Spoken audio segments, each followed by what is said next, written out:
नमस्कार, आप सभी का स्वागत है मार्केट टुडे में। मैं हूं सुमित और एक्सपायरी का दिन भारतीय बाजारों में थोड़ा सा उतार चढ़ाव जरूर देखने को मिला, लेकिन फिर भी एक शानदार सीरीज का अंत हुआ आज और एक अच्छी तेजी मार्केट्स में देखने को मिली। ना केवल फ्रंटलाइन इंडेक्स में बल्कि मिड कैप स्मॉल कैप में भी एक अच्छी buying over a period of time देखने को मिली। अगस्त सीरीज में तो भारतीय बाजारों में एक अच्छी तेजी रही। साथ ही साथ आज के सत्र के लिए जहां पर mid cap small cap flat to positive tone पे बंद हुए, रियल स्टेट आज एक जोरदार तेजी में बंद होते हुए दिखाई पड़े। साथ ही साथ फार्मा, ऑटो, कंज्यूमर ड्यूरेबल, ये कुछ और ऐसे इंडिसेस थे जहां पर आज एक अच्छी खासी खरीदारी आते हुए दिखाई पड़ी। स्लाइटली प्रॉफिट टेकिंग आज रही power, oil and gas space में, लेकिन कुछ छोटे छोटे पॉकेट्स जैसे कि रियल स्टेट के साथ साथ टबैको कंपनीज हो गई, वहां पर एक अच्छा मूव जरूर आता हुआ दिखाई पड़ा। और टाटा मोटर्स आज फिर लगातार तीसरे दिन स्टार परफॉर्मर के तौर पे कामकाज करता हुआ दिखाई पड़ा। इन सब पर हम बातचीत करेंगे। आज के जानकार हमारे साथ मौजूद होंगे मानस जायसवाल, उनसे भी हम चर्चा करेंगे, लेकिन देख लेते पहले हेडलाइंस।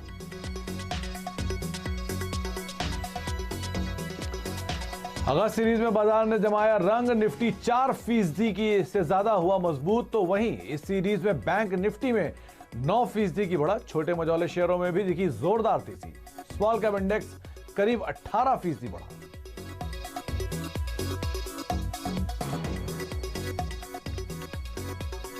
महाराष्ट्र में स्टैंप ड्यूटी 3% घटने से रियल स्टेट शेयरों में धमाकेदार तेजी। DLF, Godrej properties, Prestige estate और सनटेक रियल्टी में 6 से 10% तक का उछाल।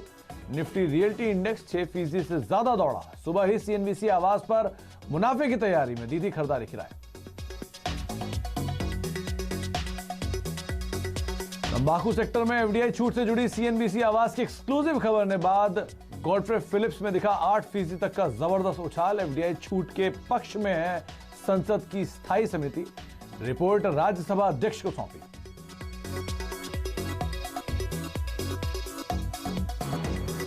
कोरोना के बाद पैदा हुए हालात से निपटने के लिए फाइनेंशियल सेक्टर तैयार। आरबीआई गवर्नर शक्तिकांत दास ने कहा, हाल में कई बैंकों के पैसे जुटाने के बाद बड़ा भरोसा।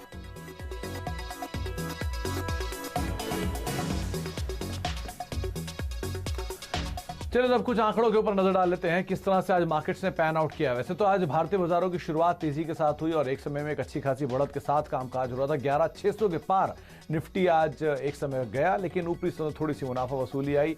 76 अंकों की रेंज निफ्टी में बनते हुए दिखाई पड़ी। लोअर लेवल से थोड़ी पुल बैक, लेकिन एक दायरे के बाद रफली 70-80 अंकों की रेंज निफ्टी ने क्रिएट करी।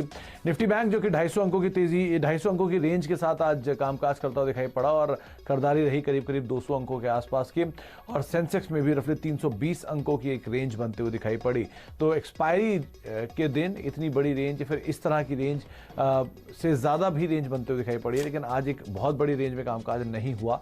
तेजी बनी, तेजी के बाद ऊपरी से मुनाफा वसूली आते हुए दिखाई पड़ी और एक दायरे में कामकाज हुआ। एडवांस डिक्लाइन के आंकड़ों पर नजर डालेंगे तो 23 शेयर ऐसे निफ्टी में रहे जो कि तेजी में रहे। 27 शेयरों में आज बिकवाली आते हुए दिखाई पड़ी। निफ्टी बैंक में 7 शेयर तेजी में थे और 5 शेयरों में बिकवाली आई। ये रिफ्लेक्ट करता है कि निफ्टी बैंक आज ड्राइविंग सीट पे था और एक अच्छी खरीदारी वहां पे आते हुए दिखाई पड़ी। सेंसेक्स के 14 शेयर तेजी में और 16 शेयरों में आज बिकवाली देखने को मिली। ब्रॉडर मार्केट पर नजर डालेंगे तो 917 शेयर निफ्टी एनएससी के जो कि आज तेजी में रहे और करीब 888 शेयरों में आज बिकवाली देखने को मिली। सेंसेक्स के 1430 शेयरों में तेजी और 1439 शेयरों में आज बिकवाली रही। ये इंडिकेट करता है कि मिड कैप इंडेक्स में तो खरीदारी रही, स्मॉल कैप इंडेक्स बिल्कुल फ्लैटिश टोन में बंद हुआ, जो कि बीएससी के इंडेक्स से आपको जाहिर भी हो रहा होगा। मार्केट के आज पॉजिटिव कंट्रीब्यूटर में एचडीएफसी, एक्सिस, एम&एम और एसबीआई यानी कि बैंक्स, एनबीएफसी और उसके अलावा ऑटो, ये 3 ऐसे इंडिसेस थे जो कि आज ड्राइव कर रहे थे इंडिसेस को। छोटे इंडेक्स में आज रियल स्टेट इंडेक्स जो कि लीड कर रहा था 6% की तेजी के साथ। ईयर हाई पर सभी दिग्गज शेयर जो कि अब तक परफॉर्म कर रहे हैं वो तो हैं ही, साथ साथ जुबिलेंट फूड एक अच्छा स्टार परफॉर्मर बन के आज सामने आया। सेकंड हाफ में एक तेजी बढ़ी और 2150 के स्तरों को भी इसने पार किया। इसके अलावा फार्मास्यूटिकल स्पेस से जो तेजी है वो स्ट्राइड शासन में देखने को मिली। एक अच्छा मूव वहां पर भी बनता हुआ दिखाई पड़ा। मेजर वॉल्यूम्स आज इंडसइंड बैंक में करीब 2900 करोड़ का एक कामकाज एनएससी के अंदर इसमें होता हुआ दिखाई पड़ा। इसके अलावा एसबीआई, बजाज फाइनेंस और टाटा मोटर्स आज की हाईलाइट में की लगातार तीसरा दिन है जबकि इस इंडेक्स में आज तेजी देखने को मिली। 144-145 के स्तरों पर ये शेयर पहुंचा और करीब 2500-2600 करोड़ का कामकाज इसमें आज एनएससी में होता हुआ दिखाई पड़ा। आज के जानकार और पूरा पैनल हमारे साथ मौजूद है। मानस जायसवाल है, लखनऊ से मौजूद है हमारे साथ, साथ साथ ही यतिन मौजूद हैं और वीरेंद्र भी मौजूद हैं। तो क्योंकि आज एक्सपायरी का दिन है तो वीरेंद्र से पहले बातचीत करते हैं और उनसे समझते हैं आंकड़े किस तरह के रहे अगली सीरीज के लिए खास तौर से। वीरेंद्र, 4% की तेजी इस सीरीज में बाजार ने कमा के दी, मिड कैप स्मॉल कैप सबने पार्टिसिपेट किया, क्या एक्सपेक्ट करें अगली सीरीज के लिए? देखिए, हम कल से 3 सितंबर के वीकली कॉन्ट्रैक्ट में ट्रेड करना शुरू करेंगे और अगर आप इस कॉन्ट्रैक्ट के स्टैट्स को देखें तो यहाँ पर बहुत क्रिटिकल सपोर्ट आता है करीब करीब 11,450 के जोन में, क्योंकि 11,500 की और 11,400 की 2 पुट्स लगभग 37 लाख का आउटस्टैंडिंग वाई होल्ड करती हैं, तो एक स्ट्रॉन्ग सपोर्ट के तौर पर काम करेगा। ऊपर रेजिस्टेंस इस वक्त सबसे प्रॉमिसिंग अगर आप देखें जो हैवी ओआई खड़ा है वो है 11,600 की स्ट्राइक पे और 11,700 की स्ट्राइक पे करीब 12 लाख का। ये करीब 26 लाख का आउटस्टैंडिंग ओआई है। नो डाउट बेस ज़्यादा स्ट्रांग है, रेजिस्टेंस कमज़ोर है, लेकिन फिर भी जो रेजिस्टेंस इन आंकड़ों के मुताबिक निकल के आता है वो है 11,680 से लेकर 11,720। और जहाँ तक बैंक निफ्टी का सवाल है, बैंक निफ्टी का बहुत स्ट्रॉन्ग बेस आता है 23,500 के जोन में। 23,500, 23,600 की 2 पुट्स और इनफैक्ट 23,400 की 3 पुट्स लगभग 5.25 लाख का आउटस्टैंडिंग वाई होल्ड करती हैं। ये आपका बेस है और याद रखिए 24,000 एक रेजिस्टेंस पॉइंट है, क्योंकि यहाँ पे आज कॉल राइटिंग हुई है, यहाँ पे आउटस्टैंडिंग वाई करीब 5 लाख का है और साथ ही साथ 24,000 आपका 200 डे एक्सपोनेंशियल मूविंग एवरेज है बैंक निफ्टी का। तो ऊपर की तरफ रेजिस्टेंस लगभग 24,000 और नीचे बेस करीब 23,400 और 23,500 का जोन। तो वीरेंद्र ने आपके सामने आंकड़े रखे, खासतौर से उस बाजार के अगले ट्रिगर के लिए, यानी कि अगली सीरीज की शुरुआत हो रही है उस हफ्ते के लिए आप किस तरह ट्रेड कर सकते हैं। कल हफ्ते का आखिरी कारोबारी सत्र भी है, लेकिन मार्केट्स का जो रुख है वो अभी भी पॉजिटिव साइड पे ही दिखाई पड़ रहा है तमाम आंकड़ों को देखते हुए। मानस, आज प्रॉफिट टेकिंग आई थोड़ी सी सेकेंड हाफ में मार्केट्स में, घबराने की जरूरत लग रही है आपको या फिर अभी लगता है कि तेजी का रुख ही रहेगा, बायस पॉजिटिव ही रहेगा? Good evening Sumit ji. देखिए, मैं नहीं समझता कोई घबराने की जरूरत है। हालांकि हाई लेवल पे 11,600 620 के आसपास इंटरडे चार्ट पे एक रेजिस्टेंस जैसा दिखने लगा है, लेकिन फिर भी पैटर्न इतना पॉजिटिव है कि मैं तो समझता हूं कि हर गिरावट पे आपको खरीदारी करनी है।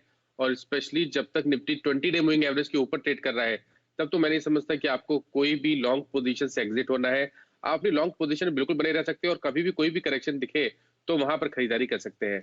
तो निफ्टी में एक ट्रेड लेना होगा तो जो कल मैंने टारगेट दिए थे उसी को मैं मेंटेन करूंगा।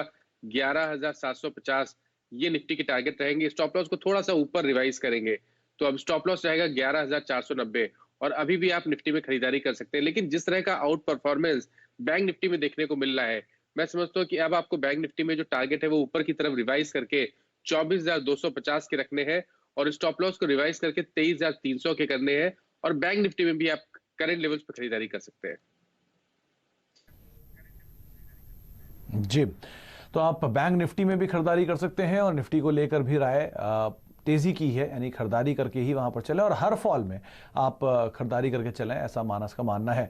24,250 निफ्टी बैंक के लिए टारगेट दिए जा रहे हैं और 11,750 निफ्टी के लिए टारगेट मानस मान के चल रहे हैं। अभी आपकी खरीदारी कॉल है मानस, क्योंकि कल जो आपने 2 कॉल दी थी वो तो आज स्टार परफॉर्मर बन के गए, खासतौर से इंडसइंड बैंक जोरदार तेजी वहां पर देखने को मिली। अब आपने कौन सी कॉल्स आइडेंटिफाई की हैं? देखिए, 2 स्टॉक में ट्रेड करने की राय रहेगी कल के लिए। पहला तो पिरामिल एंटरप्राइजेस PEL, यहां पर ध्यान दीजिए क्योंकि यहां पर एक कंसोलिडेशन का ब्रेकआउट देखने को मिला है, बेहतरीन वॉल्यूम देखने को मिले हैं। 1510 1520 के आसपास एक रेजिस्टेंस था, स्टॉक ने वो ब्रेक किया है। तो अब आपको यहाँ पर आपको कम से कम 60-70 रुपए का मूव जरूर देखने को मिलेगा। तो PEL में खरीदारी की राय रहेगी। 1625 के टारगेट रहेंगे और 1475 के स्टॉप लॉस रहेंगे। और दूसरा बाटा में, देखिए बाटा में भी अब high top higher bottoms daily chart पे क्लियरली दिखने लगे हैं। आज स्टॉक ने अपना 100 डे मूविंग एवरेज ब्रेक किया है, तो मैं समझता हूँ कि ये रैली कंटिन्यू रहेगी और करीब 1420 तक के टारगेट्स पॉसिबल है। खरीदारी करें, 1319 का स्टॉप लॉस रखें। जी, तो बाटा सेकंड हाफ का स्टार परफॉर्मर 1420 के स्तरों के लिए अभी आप तेजी देख सकते हैं। स्टॉप लॉस 1319 का यहां पर मेंटेन करके चल सकते हैं। और दूसरी कॉल जो मानस की है वो भी तेजी का रुख ही देख रहे हैं, वहां पर भी आप खरीदारी करके चल सकते हैं क्योंकि जो मोमेंटम क्रिएट हुआ है मार्केट में उसमें मिड कैप स्मॉल कैप में एक अच्छा पार्टिसिपेशन है। और मानस को लगता है कि पिरामल में जो तेजी आज बनी थी वो आगे भी जारी रहेगी। 1625 के टारगेट्स के लिए 1475 का स्टॉप लॉस मेंटेन कर सकते हैं। अब 2-3 शेयरों में बात करते हैं मानस। पहला नाम है DLF, एक अच्छी तेजी में आज ये बंद हुआ, एक स्ट्रॉन्ग मोमेंटम इसने कैच किया था पिछले दिनों में और वही आज भी बनता हुआ दिखाई पड़ा। साथ साथ टाटा मोटर्स लगातार तीसरा दिन थोड़ा थक रहा है। अब प्रॉफिट टेकिंग आएगी टाटा मोटर्स में, अभी भी तेजी रहेगी?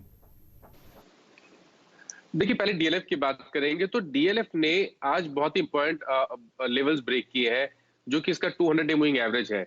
और 200 डे मूविंग एवरेज के ब्रेकआउट पे आपको बेहतरीन वॉल्यूम देखने को मिले तब तो कोई शक नहीं होना चाहिए। आपको हायर टॉप्स हायर बॉटम्स पे का कंफर्मेशन वीकली चार्ट में देखने को मिला है, तो आप डीएलएफ पे बिल्कुल खरीदारी कर सकते हैं। 195 के टारगेट सेट करें, 164 का स्टॉप लॉस रखें।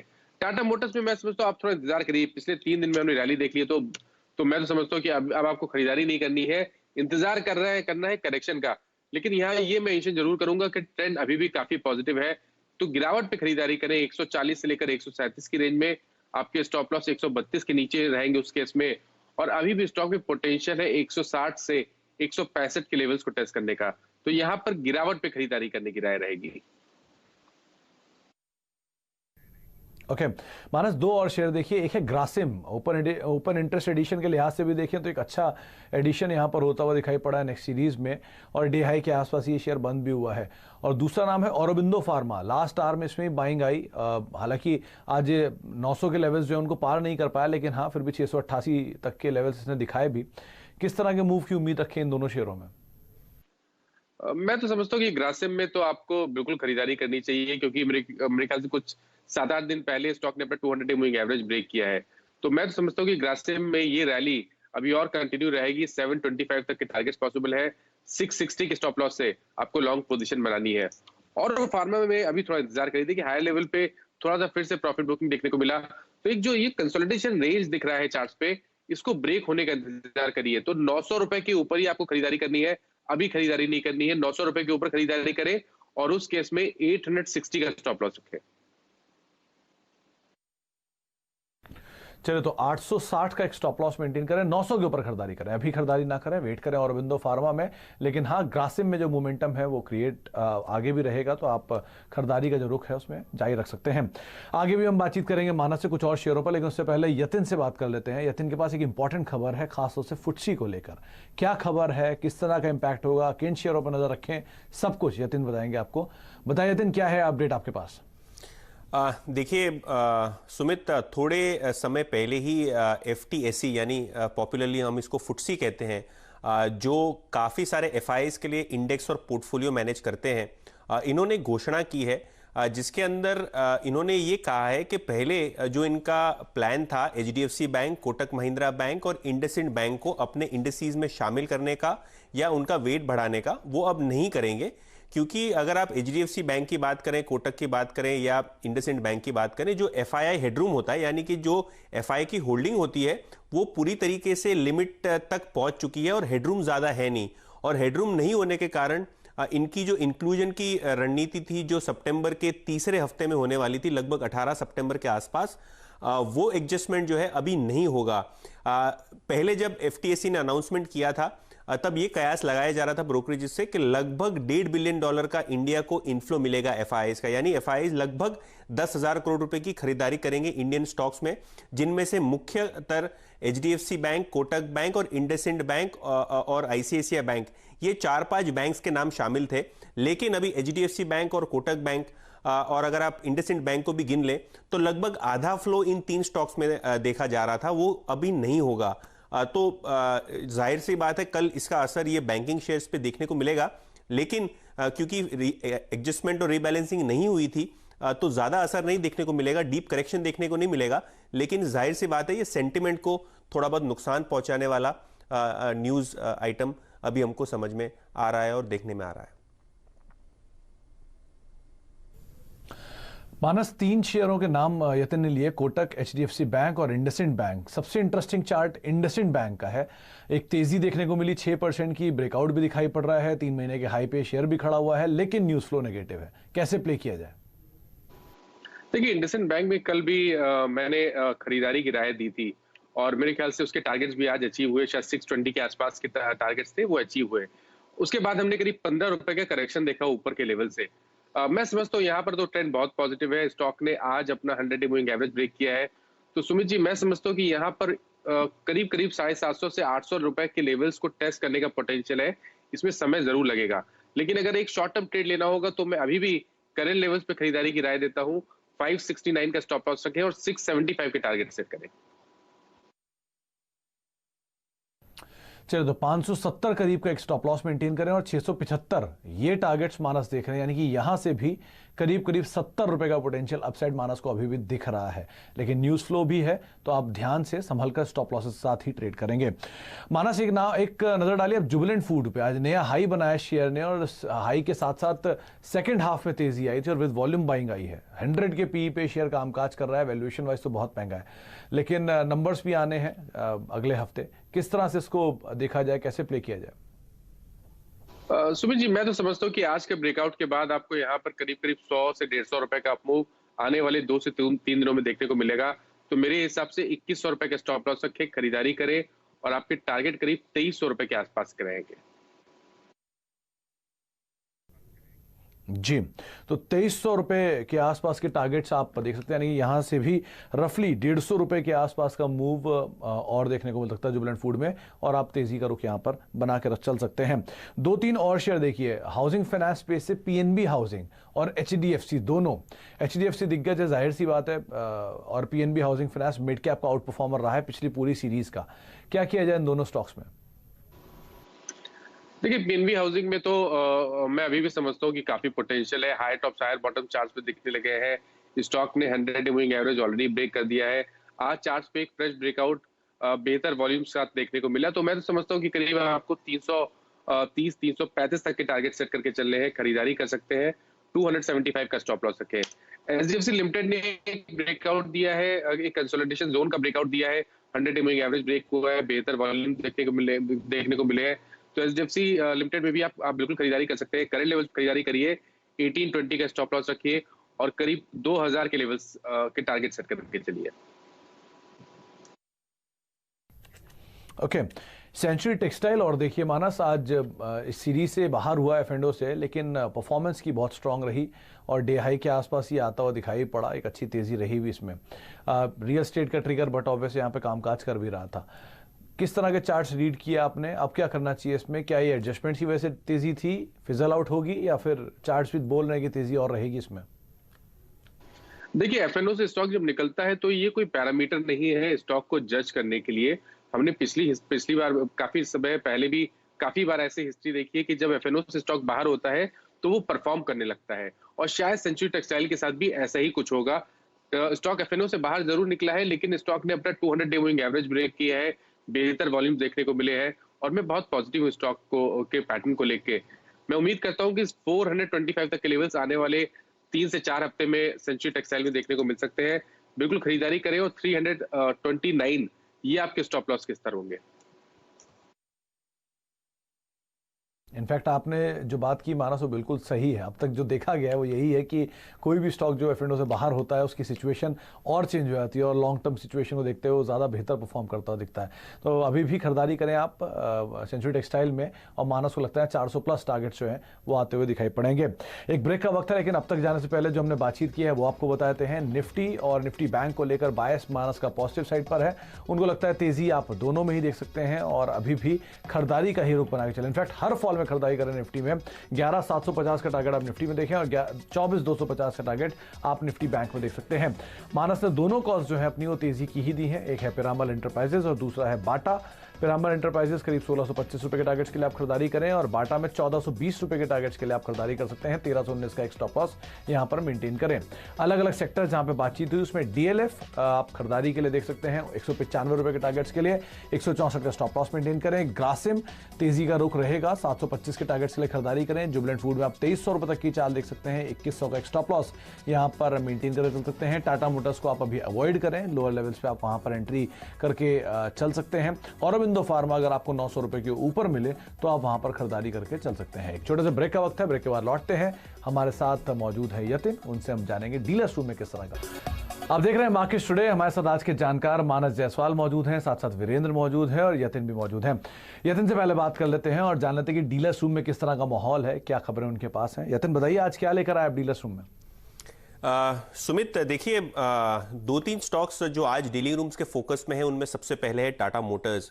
और पिछले 3-4 दिनों में खास करके एजीएम के बाद हमने देखा स्टॉक में एक बहुत बेहतरीन मोमेंटम था और शॉर्ट कवरिंग भी काफी हद तक देखी गई, क्योंकि कंपनी ने ये अनाउंस किया कि 3 साल के भीतर भीतर वो डेट फ्री यानी कर्ज मुक्त होना चाहते हैं।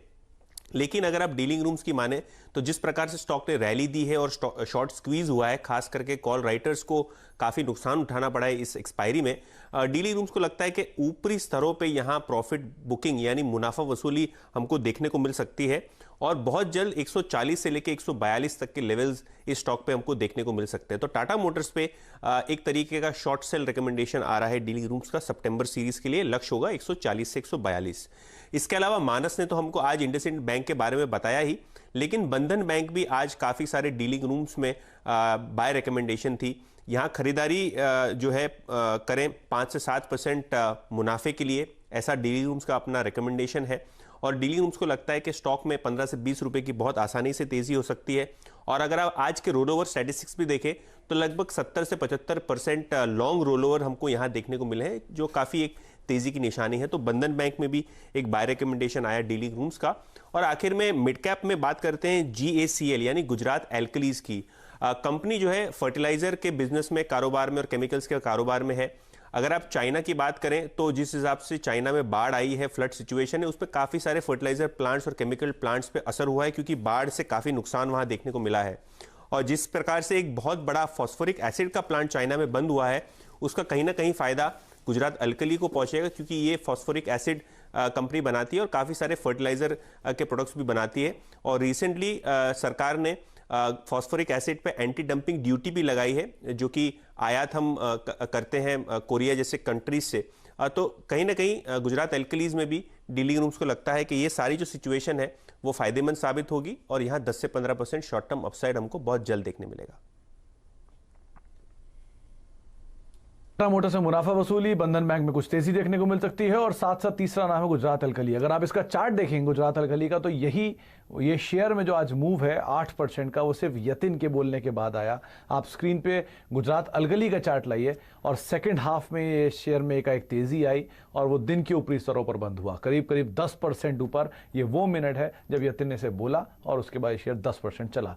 बहुत बहुत शुक्रिया यतिन आपका हमारे साथ मौजूद रहने के लिए, वीरेंद्र आपका भी, और साथ साथ मानस आपका भी हमारे साथ मौजूद रहने के लिए, बातचीत करने के लिए बहुत बहुत शुक्रिया। तो सीरीज का आखिरी कारोबारी सत्र था, तो मुनाफा वसूली थोड़ी सी ऊपरी स्तरों जरूर आई, लेकिन अभी भी बायस पॉजिटिव है। ध्यान से संभल कर एक नई सीरीज में आप एंटर करें, और क्योंकि हफ्ते आखिरी कारोबारी सत्र भी है तो बहुत ही संभल के स्टॉप लॉस के साथ ट्रेड को पोजीशंस को आप ले सकते हैं। नमस्कार।